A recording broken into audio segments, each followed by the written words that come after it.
This book is called Big Owl by Andrew Clements and Yoshi.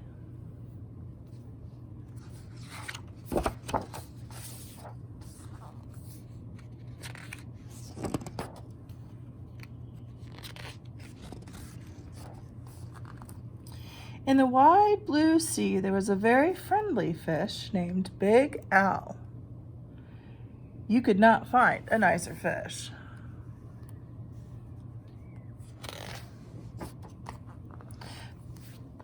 Excuse me. But Big Owl was also very, very scary.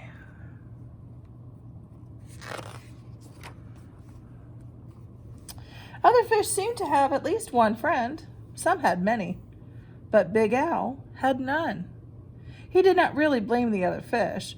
How could he expect little fish to trust a great big fish with eyes and skin and teeth like his?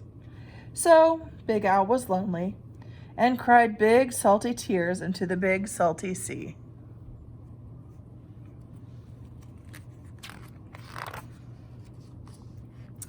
But Big Owl really wanted friends, so he worked at it. First, he tried wrapping himself up with seaweed. He thought it was a great disguise, but no one else did it. Who wants to stop and talk to a floating plant that has sharp teeth?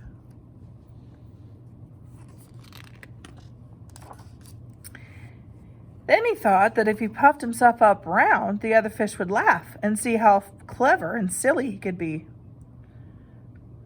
All they saw was how big he could be, and they steered clear.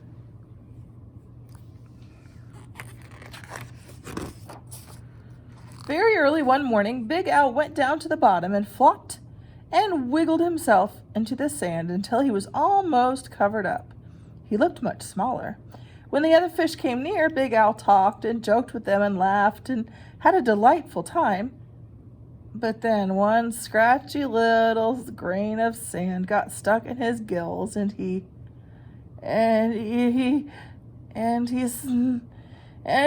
sneezed.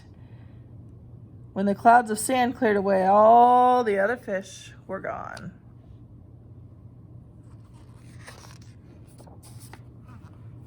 Big Owl even changed his color one day so he could look like he belonged to a school of tiny fish passing by. He bubbled along with them for a while, laughing and feeling like he was just one of the crowd. But he was so big and clumsy that when all the tiny fish darted to the left and then quickly back to the right, Big Owl just plowed straight ahead. He went bumping and thumping right into the little fish. Before he could even say, "Excuse me," they were gone. And he was all alone again, sadder than ever.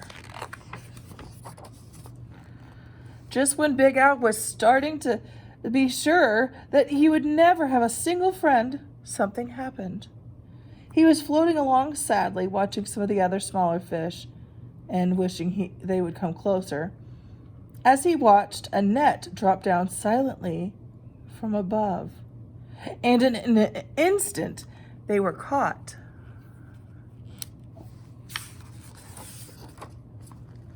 Big Owl forgot all about being lonely, and he forgot all about being sad. His eyes bulged up bigger and rounder than ever, and with one mighty flip of his tail, he opened his mouth and charged straight at the net. The net was strong, but Big Owl was stronger. He ripped right through it, and all the little fish rushed out through the hole.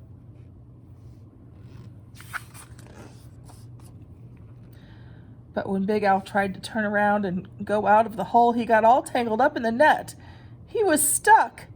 The net went higher and higher toward the bright surface of the sea, and the little fish watched as Big Owl disappeared above them.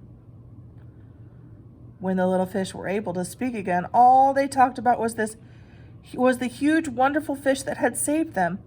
How great to be free, but what a shame that the big fellow had been captured.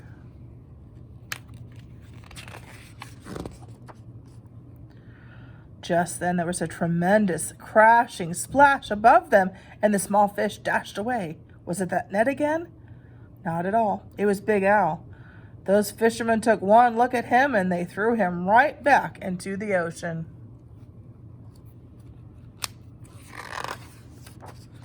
And now there is one huge, puffy, scary, fierce-looking fish in the sea who has more friends than anyone else.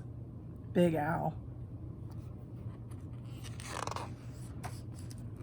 Oh, and there he is with all of his little friends. I hope that you liked Big Al.